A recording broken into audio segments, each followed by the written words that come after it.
Hey, everybody, what's going on? Jeff Rager, another episode of the Daily Ticket. This one for the 14th of March. It's Thursday and it's 2024.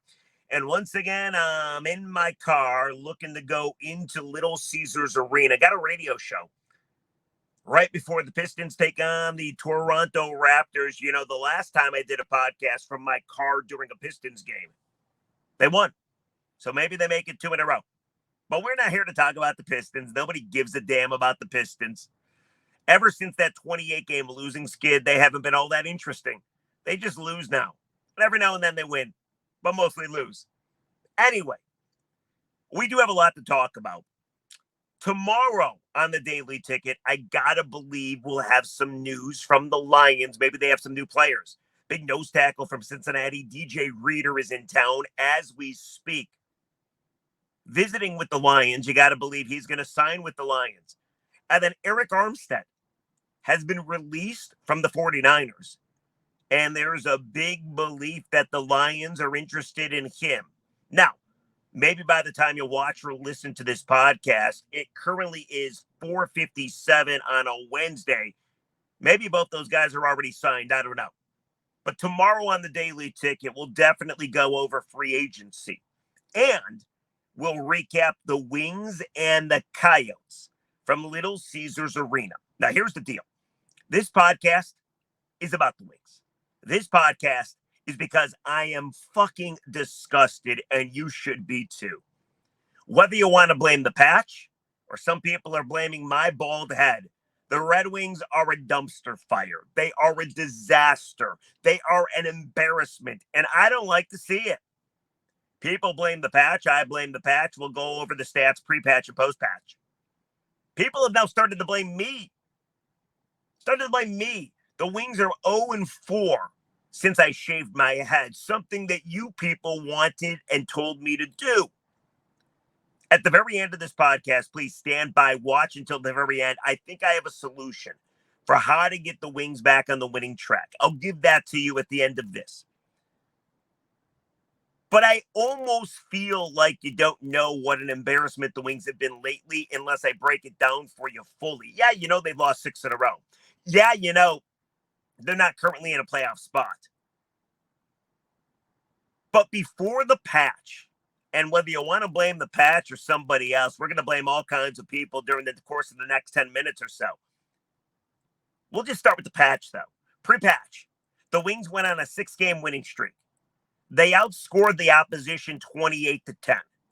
They even got outshot 190-179, but they won all 6 of those games.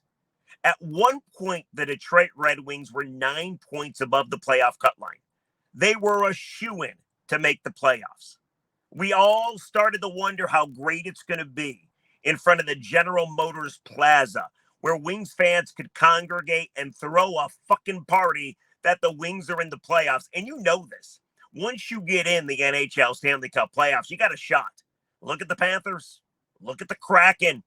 Every year there seems like there's an example. You get in, you got a chance to win. And the Wings were rolling teams. During that 6-game winning streak, they beat the Flames 5-0. They bludgeoned the Blues 6-1. They bashed the Capitals 8-3. Remember the Chicago Patrick Kane game? Shelley got his jersey retired. Wings were down in that game. Patrick Kane wins it in overtime and gets a standing ovation from the United Center, wearing a Detroit winged wheel on his chest. I mean, that was one of the greatest hockey games I've ever seen in my life. That was out pre-patch. They were a shoo-in to go to the postseason. There was not a question. And now look at them. They put on that damn patch. I shaved my head. Dylan Larkin goes out, and they have been a train wreck. They've lost 6 straight. And remember I told you they outscored teams 28-10 while they were winning games? They're getting outscored 32-11. I don't know what's more amazing. Only scoring 11 goals in 6 games, that's less than 2 a game. They've been shut out 2 times already in the span of 6 games, or given up 32 goals in 6 games. That's over 5 goals a game. They're giving up way too many chances. 216 shots they've given up.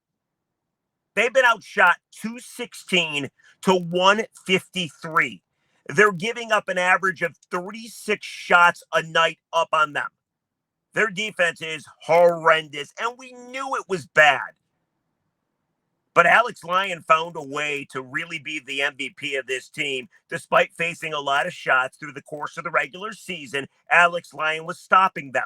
But we knew this was going to happen. Midnight struck.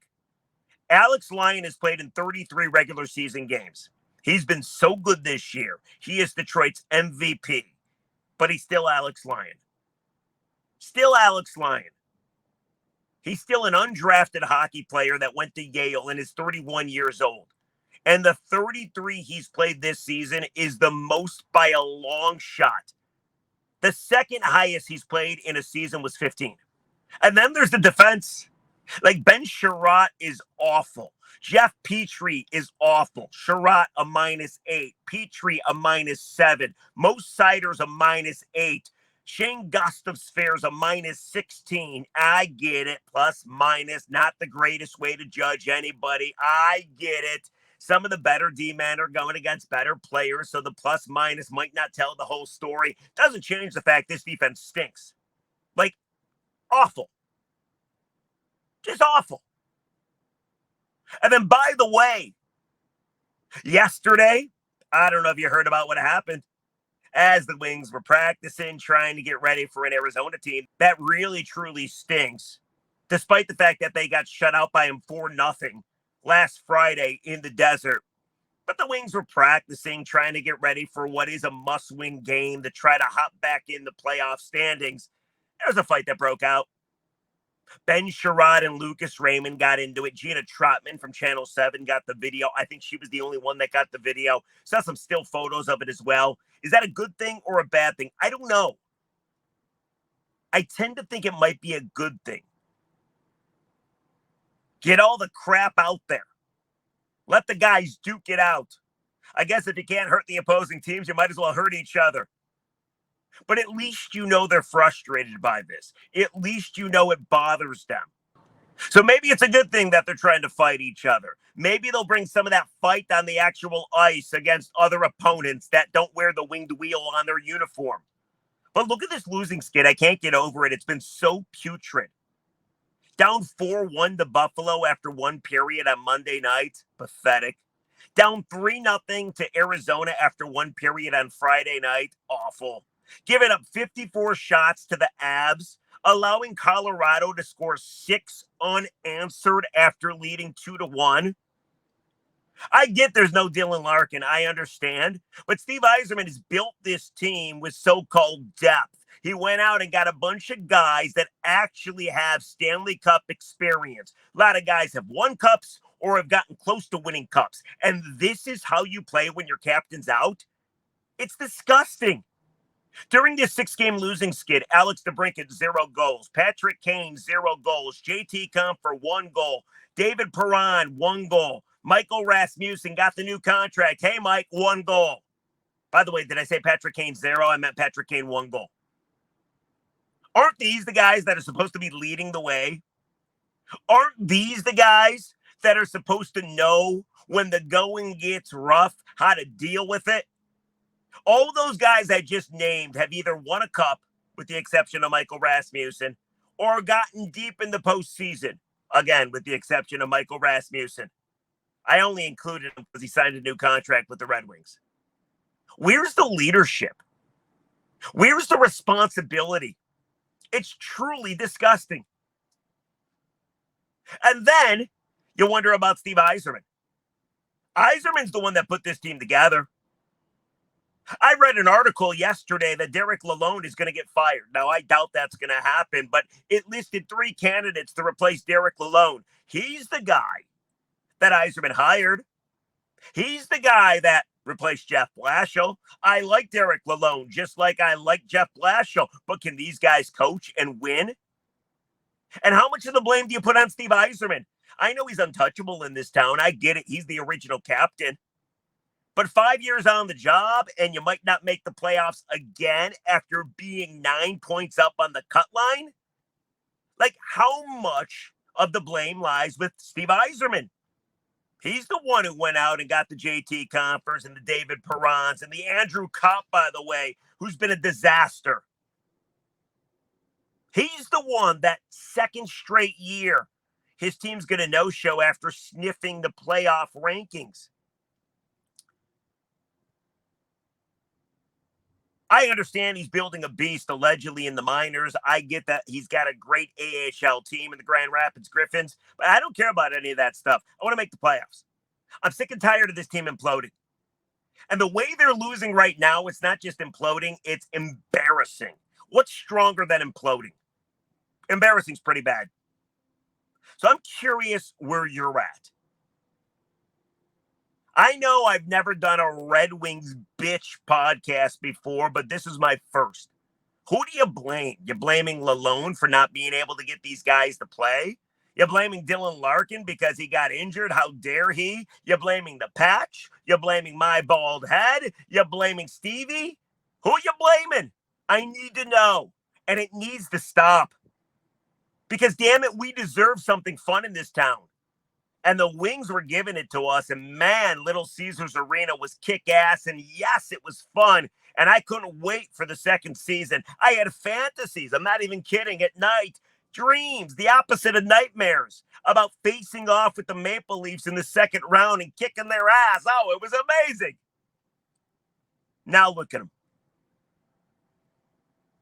Out of the playoffs in about a week and a half after you were 9 points above the playoff cut line. Absolutely disgusting. So who do you blame? I'm curious. Let me know in the comment section. Who do you blame? Like I said, tomorrow, I got to believe we'll have a lot of Lions news. Not to mention, some of the new free agents have talked to the media yesterday. So we'll bring you some of that audio as well. But in the meantime, before we get the comments, I did mention to you, I think I have a way to stop this. So I'm getting blamed for some reason. Since shaving my head, the Red Wings are 0-4. Since putting on the priority patch, they are 0-6. It's been a disaster. So I thought, and I didn't come up with this idea on my own. Kang Wynn, the producer for Carson Anderson, came up with this idea. He's always needling me about shaving my head, thinking about shaving my head. He knew I got trouble areas all over my head. So when I finally did it, I think Kang was actually pretty proud of me. Maybe I'm wrong. But Kang actually came up with this idea. He tweeted it today or yesterday that I should put the priority patch on my head. The two things that people blame the most, well, I guess Costas car flags too people blame. So maybe I want to add that. But what I want to do is see if I can take the two negatives. My shaved head, 0-4, the Wings are with it. The priority patch, the Wings are 0-6. If I put them together, it's almost like a double negative. The two negative powers work together to be a positive power, and we solve the losing skid. You think it's going to work? Let's try it. I have right here. Hold on a second. Let me get it for you. I got to put down the mic because I'm holding the computer with my other hand.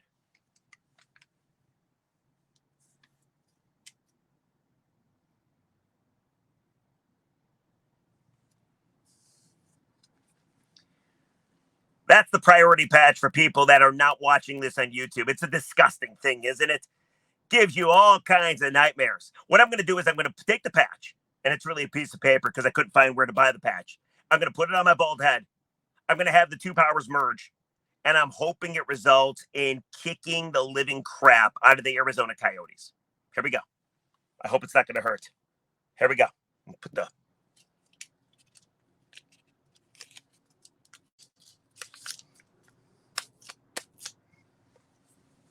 What do you think? I don't know where I should put it. Like on their jersey, it's on the shoulder. I think it looks pretty good. Can you feel the power running through me? I kind of feel it myself. Yeah, that's right. Fighting back. This is probably pretty stupid, isn't it? I know. If you're listening to this podcast, I have a printout of the priority patch taped on my head. You do what you got to do. If this works and the Wings win the Stanley Cup, I want some credit. I'm just saying. All right, let's get to the comments. Yesterday's podcast was all about Brad Holmes, and at the time, his free agency was rather underwhelming. I asked the question, are people underwhelmed? Are people disappointed? Or are people delighted? Because he is Brad Holmes, and a lot of people aren't going to say they're unhappy about anything he does, considering the success he gave you. Here's a couple comments. Hermar, 3856, says the people complaining are the same that wanted Jalen Carter. Well, Jalen Carter didn't have an awful season, but Jahmyr Gibbs had a better season. Let me read a couple more for you. Kingdom Thinker 9794 says Lions fan base is trash. 1 minute you praise Brad Holmes, the next minute you want to crucify him because he's not doing what you want him to do. Sad, with 3 exclamations. It's not about crucifying. Nobody's crucifying. And by the way, nobody's ungrateful about this as well. People are walking by. I got to believe somebody's going to look in my window and look at this lunatic with this piece of paper on his head. Hey, everybody. Hi. Anyway, but that's a weird dynamic that's in this town right now. Yeah, Brad Holmes had a lot of success. Yes, Brad Holmes got you to the NFC title game, but things are going to get tougher next year. The schedule is going to get tougher. The division got tougher. Teams are getting better. And Brad Holmes, to me, has been underwhelming as far as free agency is concerned. Doesn't mean I hate him. Doesn't mean I think he stinks. Doesn't mean I've turned on him. All it means is I'm voicing my opinion, which is a weird thing because if you say the slightest negative thing about Holmes, simply that, man, I wish you would have went out and got more impact players that don't get injured as often as the guys that you got. People just go after you. It's really dumb. But what do I know? I'm allowed to have my own opinion. So are you. So if your opinion is you're just going to pretty much echo what everybody else says, oh my God, Jeff Rieger wasn't impressed by free agency. He is the Antichrist. It's kind of dumb. But what do I know? Anyway, that's going to do it for the Daily Ticket. I'm going to take the priority patch off my head. I hope that the Wings win tonight. And if they do, I'll do this again. But who do you blame most about the Red Wings dumpster fire? And where do you lie on this Brad Holmes issue? Because he's been so successful, you're not allowed to be critical of what of what people believe or people could believe is an underwhelming free agency period. Kind of dumb, but what do I know? We'll catch you tomorrow on a Friday. Have a great weekend, everybody. Have a great Thursday, everybody. See ya.